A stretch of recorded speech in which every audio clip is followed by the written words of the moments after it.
Welcome to the Pharmacy Leaders Podcast with your host, Tony Guerra. The Pharmacy Leaders Podcast is a member of the Pharmacy Podcast Network, with interviews and advice on building your professional network, brand, and a purposeful second income from students, residents, and innovative professionals. Welcome to the Pharmacy Podcast Network. I'm your co-host, Tony Guerra, for the Pharmacy Future Leaders Podcast, broadcasting from DMAC's Ankeny campus. Connect with me on Twitter at Tony_Pharmd or on YouTube at TonyPharmd, where you can find over 700 pharmacy videos supporting my audiobook, Memorizing Pharmacology, and new book, How to Pronounce Drug Names, both available on Amazon. Today, we're talking with Allie Jo Shipman, a final year student pharmacist at Mercer University College of Pharmacy. She's currently in the Mercer Pharmd Mba dual degree program, and she'll graduate in May. She's been involved with the pharmacy associations through Pharmacy School, and she's currently chair of the APhA-ASP Member Engagement Standing Committee and Secretary General for the International Pharmaceutical Students Federation. She plans to go into association management once she graduates. Welcome to the Pharmacy Podcast. Hey, how are you? Good. I'm really excited to have you on. You come highly recommended by the organization that kind of works with all 50 state organizations, as well as the Georgia Pharmacist Association, Georgia Pharmacy Association. Sorry, I was talking with North Carolina. They call it North Carolina Association of Pharmacists, and then it's the Georgia Pharmacy Association, right? I just want to make sure I get it right. Yes. It's always fun to try to guess which way a state goes, if it's pharmacist or pharmacy. So yeah, and I saw North Carolina actually has a technician association, so they divided. Maybe they'll come together at another date or something like that. But let's hear a little bit about your leadership road. Everyone's leadership road is a little bit different. Tell us about your road to pharmacy school and what made you decide on pharmacy as a profession. Sure. So I think it first started with me growing up in a family of teachers. And so I originally didn't want to do pharmacy. I always grew up wanting to be a teacher. But then in high school, I found out that I really just loved chemistry. And when I started looking at roles that could really kind of follow that love of chemistry, I started remembering our local pharmacist, our local compounding pharmacist, that really helped my family a lot, was somewhere that we always knew we could turn to, and someone we always knew we could rely on. In the worst times when your family's sick, you always want to have someone there who understands and who's willing to help you. She would compound medications for my brother when he couldn't swallow them, and after my grandmother passed away, I just remember something small that she used to do. She would always stick a small bag of M&Ms in my grandfather's medicine bag that they would deliver over to him. Just little things like that I loved how she was able to really interact with patients and really help them, not just with their medication needs, but really with sort of those emotional ones that kind of go along with being sick as well. And then in college, I got to shadow a pharmacist who is also a certified diabetes educator.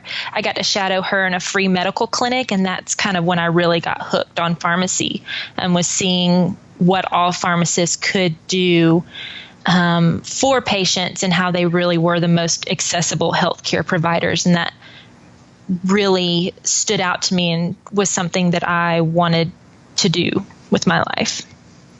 Okay, well, you made I don't want to say surprise decision, but you made an interesting decision. I went to school in my home state, and I went to the public college, the University of Maryland in Maryland. But you are at Mercer University in Georgia, which is outside of your home state of South Carolina. What made you make the move to a small liberal arts college? So I'm a really logical, planned out kind of person. I really like to look at everything. I create spreadsheets for a lot of things. I even had, when I was applying to pharmacy schools, I had this set of criteria that I wanted. And since I did my undergrad at a small private liberal arts college, I liked that sort of atmosphere. And so that's one of the criteria I was looking at when I looked at pharmacy schools. But really just went through, I knew I wanted to stay in the Southeast. So I was looking at schools in the Southeast and Mercer was one of the ones that kind of fit all my criteria. And then when I visited there, that's when I knew that was where I should be. And they also had the Pharmd Mba program, which was something I was interested in. So that helped. So tell me a little bit about this Pharmd Mba, because I'm seeing that a lot of students, especially if they're interested in not necessarily non-clinical jobs, but jobs that may result in certainly a management focus or an association focus or some kind of leadership focus, and they're really liking the MBA, not just because there's a good ROI on it, right? Return on investment. You get 2 degrees for the price of one, but it seems like you get, when I was talking to Nick Lawson, I asked him about do you get to meet students that are not pharmacy students? Do you get to meet other business students maybe that have different ways of thinking? So can you tell me how these 2 degrees work in tandem at Mercer versus maybe the way they work at Campbell for him? Sure. I'm not exactly sure how Campbell's program works, but I know at Mercer, the MBA classes that you take when you're in the Pharmd Mba program are evening classes, and they have them split up, their evening classes in 8-week sessions. So really you just have an extra class or 2 throughout the semester that you are going to for your MBA. But the thing is it's the evening MBA program is not just limited to pharmacy. It's open to anyone in the Atlanta area who's interested in their MBA. And that's why they have the night classes, is the idea of these working professionals who are trying to develop themselves further, but they're working during the day, during, I guess, normal school hours. And so they have the evening classes. So I did get a lot of interaction with people. And I think that was really good with people who don't necessarily have that healthcare or that scientific mindset. And that really helped broaden my way of thinking and looking at problems as well. And so I really appreciated the opportunity to get to do that. So tell me a little bit about quality of life. So my wife went to Drake University, so a smaller liberal arts college, but in Des Moines, which is the largest city in the state of Iowa. I went to a graduate campus of 5,000 in the larger Baltimore area, so about 1 million people. What's the advantage of being right next to Atlanta? And you're not right next to it, but you're pretty darn close. Yeah, we're in the perimeter, so I guess technically we are in Atlanta. But I think it's a really good opportunity for networking. It's a really good opportunity for connections. Any kind of practice area really that you could want to go into, there's a good chance you can find someone in the Atlanta area who can help you out with that. And so being in that atmosphere is really cool. The good thing about Mercer's campus is when you're on campus, you don't feel like you're in Atlanta, but you know that you can drive a couple minutes down the road, get on, I-85 or 285 and be anywhere within the perimeter in 15 to 20 minutes or longer if it's rush hour. But sure. But it's a good combination of, they did a good job with the campus of it being in Atlanta. And so you have all the benefits that come with being in that large city and all the opportunities that come with that. But when you're actually on campus, it does feel more like a small private liberal arts college. No, that's amazing. I know there was a place in Baltimore we might go on Sunday afternoons, and if you look just right, there's actually a little beach there, so it felt like you were on the beach. You couldn't see the city, you couldn't see anything. Nice. And we just really needed to get away sometimes, so that was Sunday afternoon, and then back to the library. But you had those couple hours where you were away, and you felt like you've got the advantages of having this giant city and all the resources and job opportunities, but you also get kind of the intimacy, I think, that comes along with being on a smaller campus. Do you feel like you'll be keeping in touch with your classmates? My wife has continued to keep in touch with them, even though she's coming on 7 or 8 years since she's graduated. Yeah, I think so. I think especially in pharmacy school with the workload and really going through that with the same group of people, you kind of build these bonds that don't just go away when you graduate. So definitely keep up with people, and being in the same profession, you always hear the old cliche that pharmacy is a small world. So I know I'll be running into these people throughout the rest of my professional career. So yeah, I agree. Jen Adams also echoed that was her kind of pearl that from AACP, that pharmacy's small, so just remember that.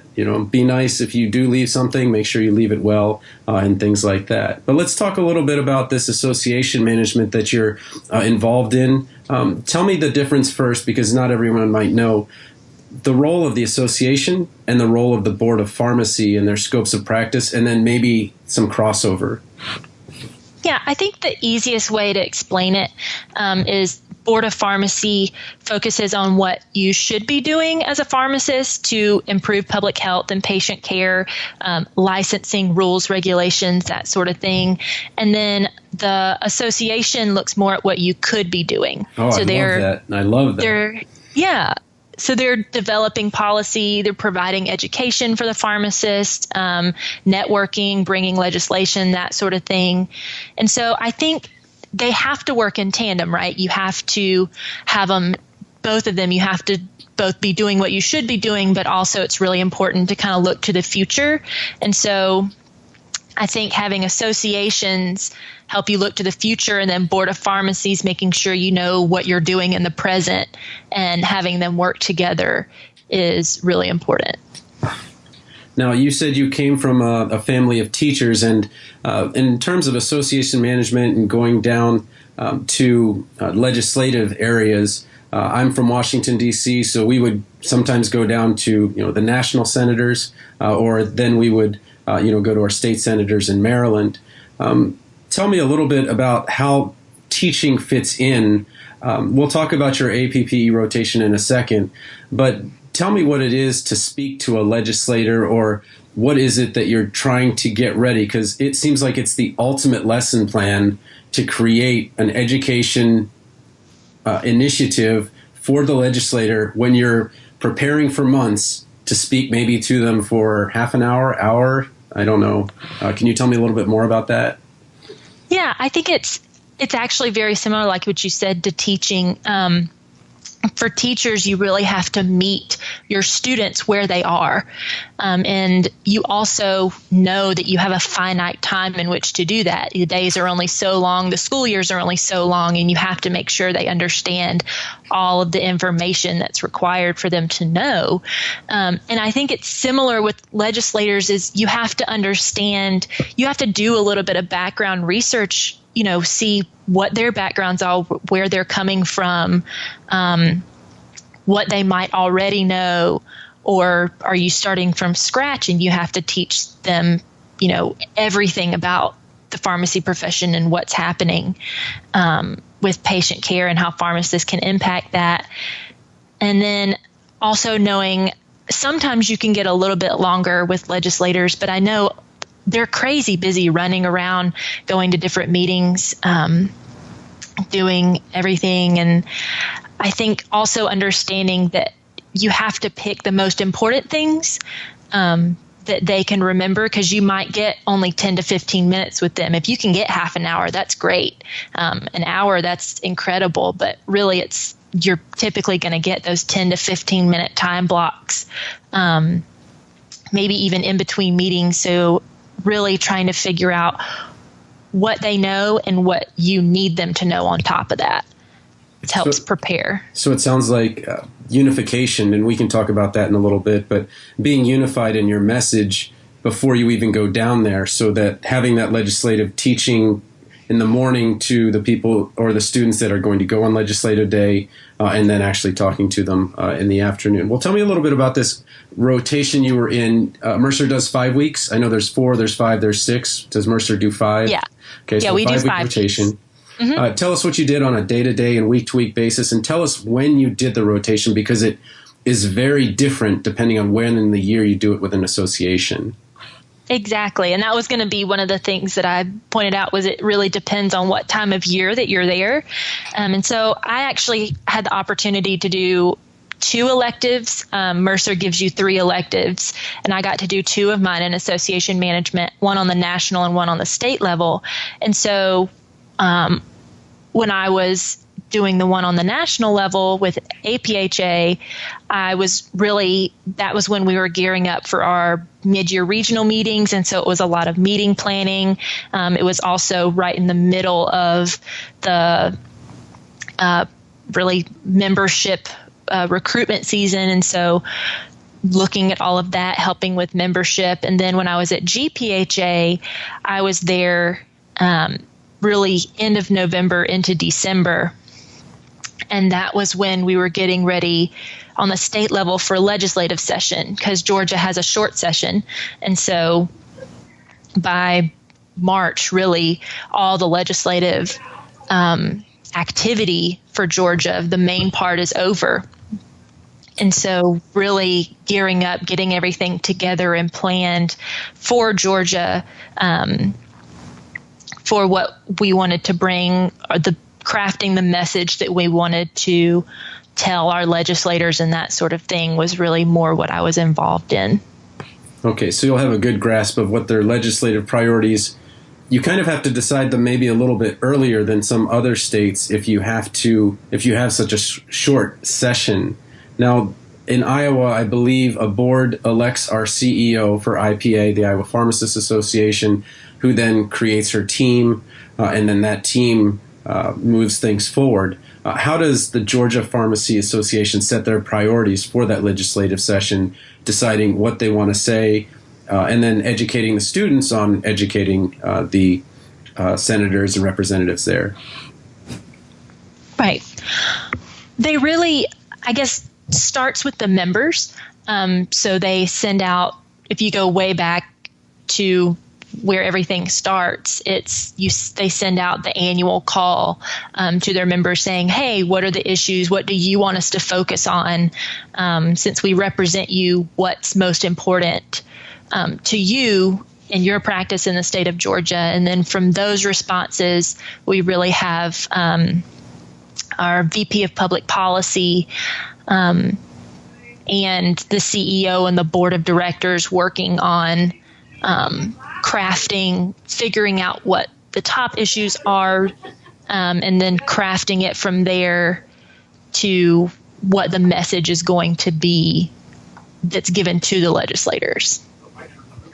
Okay, so the members give the information to the association. The association works with their group to make sure that they've kind of solidified these priorities. Then the priorities come to funnel season, and my legislator educated me about funnel season, where there's a season where you're just kind of seeing what's going in the funnel and what's not going to make it in the funnel.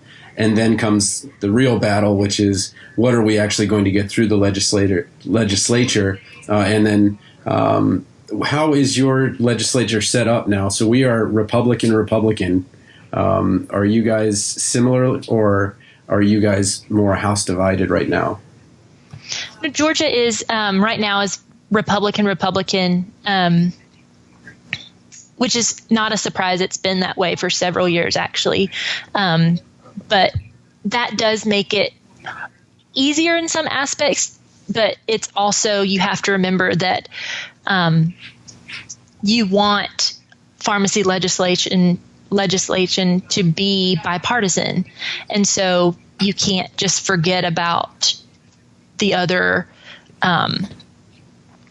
senators or the other representatives who aren't Republican. And so really figuring out how do you shape the message so that both Democrats and Republicans understand it, and that they're not at odds with each other, that it really is a bipartisan message is part of that goes into it as well. Yeah, I think healthcare is one of those things where we're really trying to make it bipartisan, and because it is the health of, it's such an expense, it's so important to not only the members but the population of Georgia, and we want it to be this bipartisan agreement.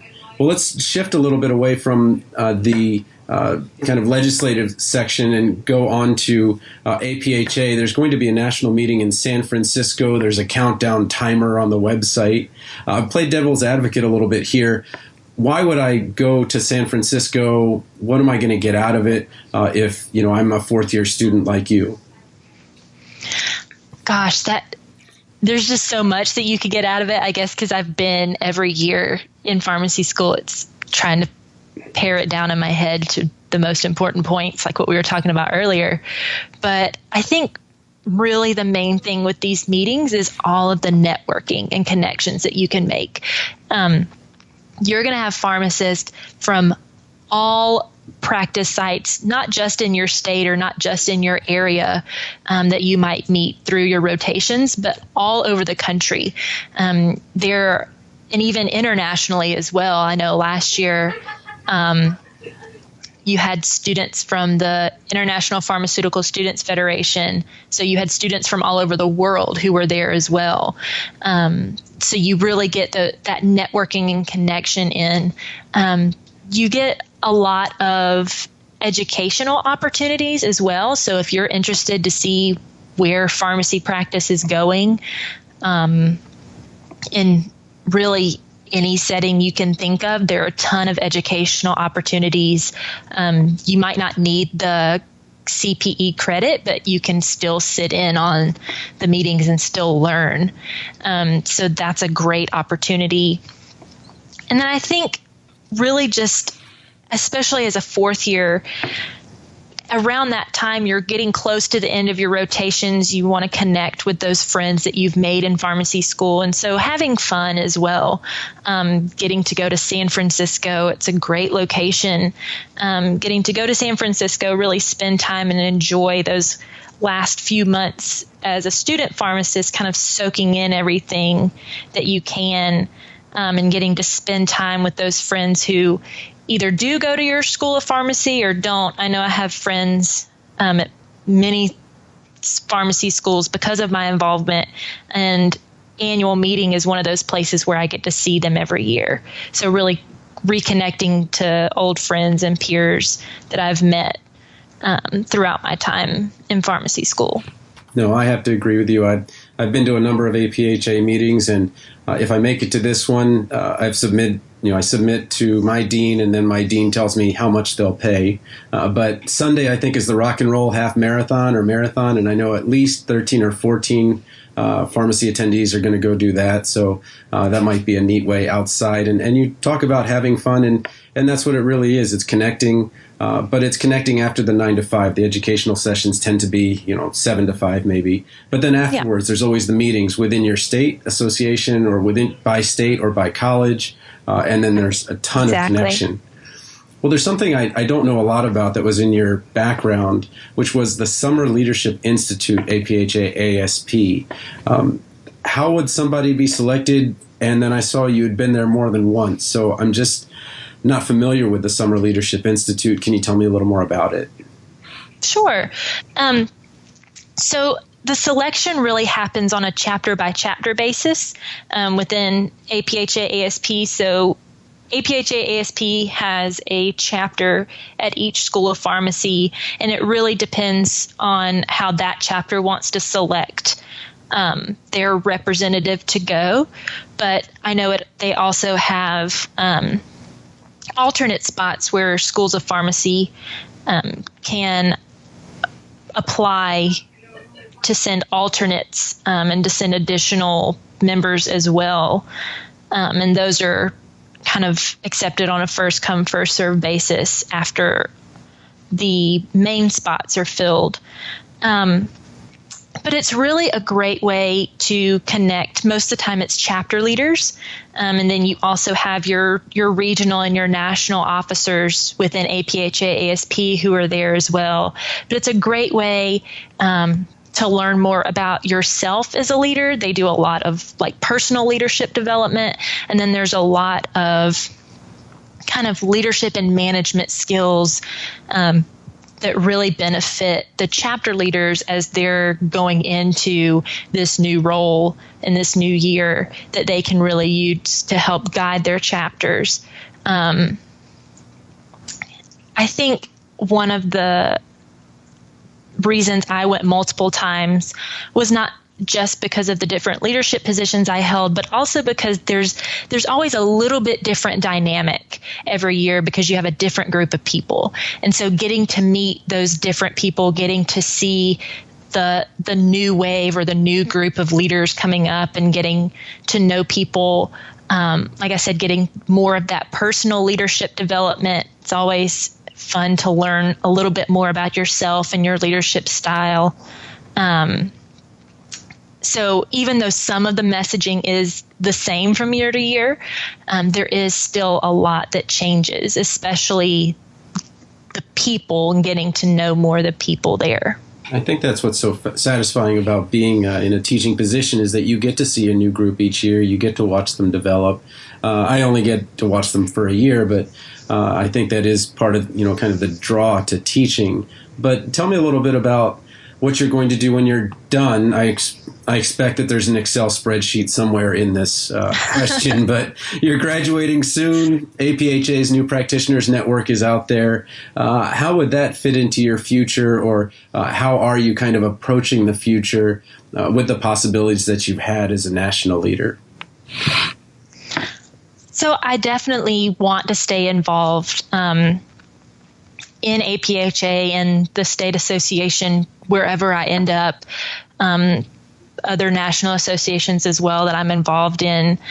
And I think one of the great things about the APhA New Practitioner Network that I'm really excited about is it kind of gives you that built-in network that you lose when you graduate from pharmacy school. So throughout pharmacy school, you really just you're given that network. You have that group of students that are taking all the same classes with you. They know what you're going through because they're going through the same thing. And then once you graduate, it's kind of like you're on your own. And you have all this stuff that you're trying to figure out. You're trying to figure out most likely a life in a new city, trying to figure out what to do with all this student loan debt that now you have to pay back. And you're also trying to figure out life as a pharmacist, not just learning and being an intern or an extern, but actually now you're the one responsible. And with that, a lot of times, I know a lot of new grads are finding themselves not even a couple of years out, being asked to take over management positions and that sort of thing. And it's this idea of, what do I do? Who do I go to? And I think APHA's New Practitioner Network kind of gives that network to you that says, hey, these are the people you can reach out to. These are the people that are going through the same thing that you are. They just graduated. They are dealing with all the life changes that you are. And it gives you that connection again to people that you can talk to, you can reach out to. And I think it also kind of gives you a way to stay engaged in those associations that maybe you're still trying to figure out. Because from the student side and from the practicing professional side, a lot of times associations can look very different. And so really, I like the transition that they give through the New Practitioner Network to kind of help you over that bump in the road of, this is what I did as a student, and now I'm a practitioner. How does this all fit together? I remember having an emotional reaction, and I remember doing this with somebody else who had graduated the same year I did, and I think it was my 6th year out, and new practitioner I think is 0 to 5, if I remember right. And we went, now it is, yeah. Yeah, so we went, and we realized we weren't going to get that ribbon that year, so we couldn't go to the new practitioner social. So it was just kind of this very sad thing, like, so what do you want to do tonight? So it's just kind of this it was a really emotional thing for me because I'd gone so many times, and I'm just like, oh, all right. I'm a 6-year senior. I guess they don't want me, and then my wife was a new practitioner, and I was like, yay, I'm back, so I was excited to go back one time, but just a weird caveat. So, but let me ask you a question that might be a bit tough for you to answer. It was certainly tough for Nick Lawson from Campbell, North Carolina Association of Pharmacists too. Many people want to be a leader. Many people want to be recognized, and you were tagged by the Georgia Pharmacists Association CEO as the person that I would like to speak for us at the association this year.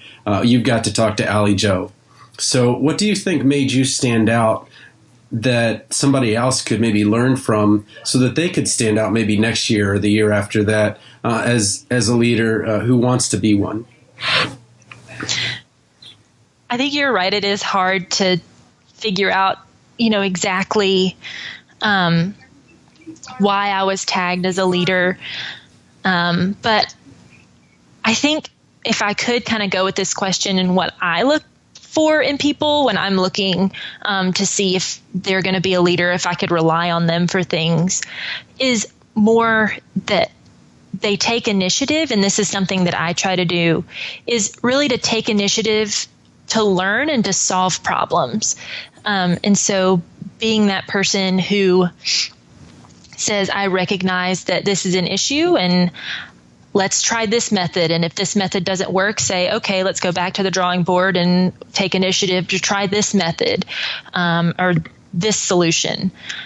So really, instead of being bogged down in the fact that there is a problem, I guess there will always be problems that have to be solved, really being a solutions-minded person.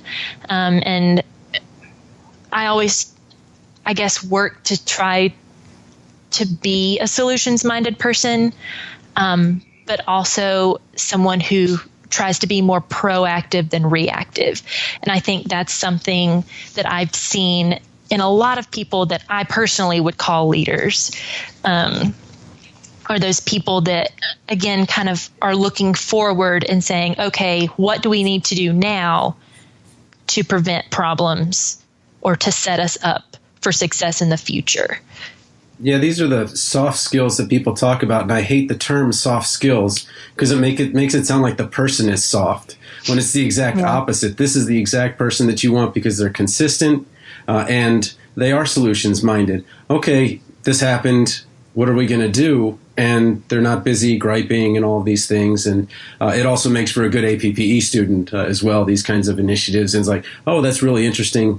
How can I take that further? Would you consider that your blanket advice, or do you have any blanket advice you might want to share with somebody that's kind of following you? I think that's probably good blanket advice. The only other thing that I really had was don't forget the big picture. And I think it's really easy when you're in pharmacy school and you're bogged down in this test and that quiz and these drug cards you have to memorize to get stuck down in the small little details and forget why you're doing what you're doing to begin with.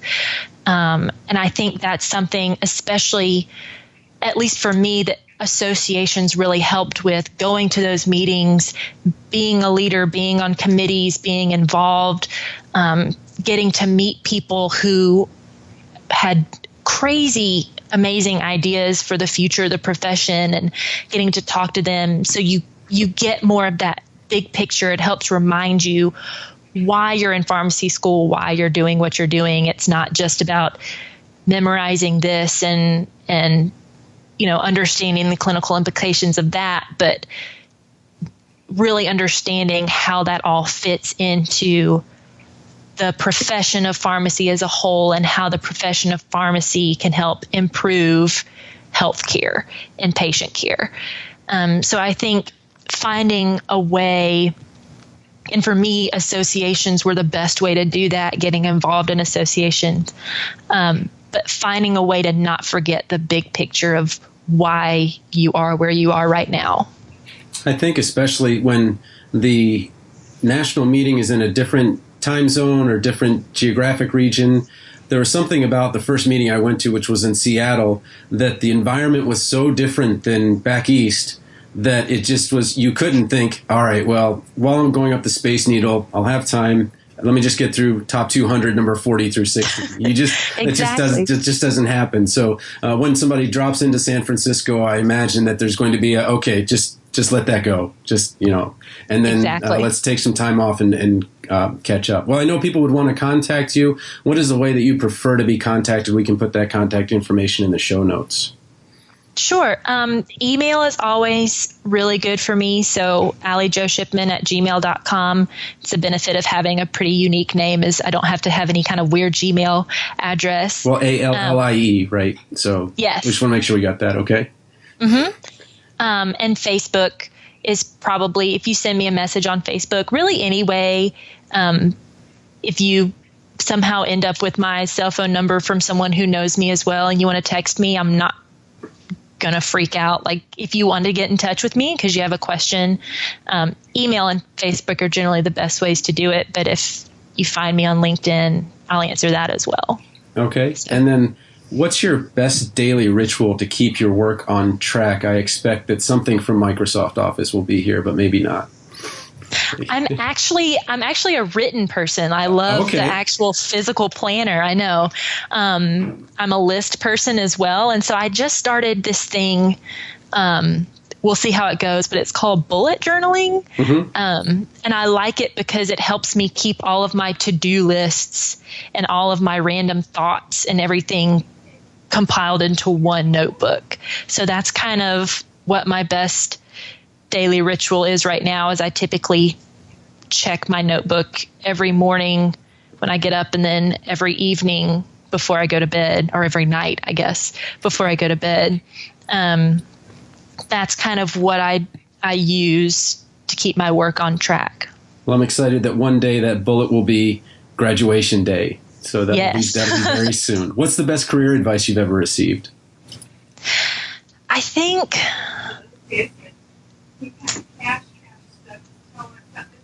that's hard. I guess it would probably be from my grandmother. And she used to always say, just know that if you do your best, angels can't do better. And so I think just knowing that what you were saying earlier, like what we were talking about earlier, that consistency, that constantly, perfection is not the goal, but excellence is. And really just people notice excellence, and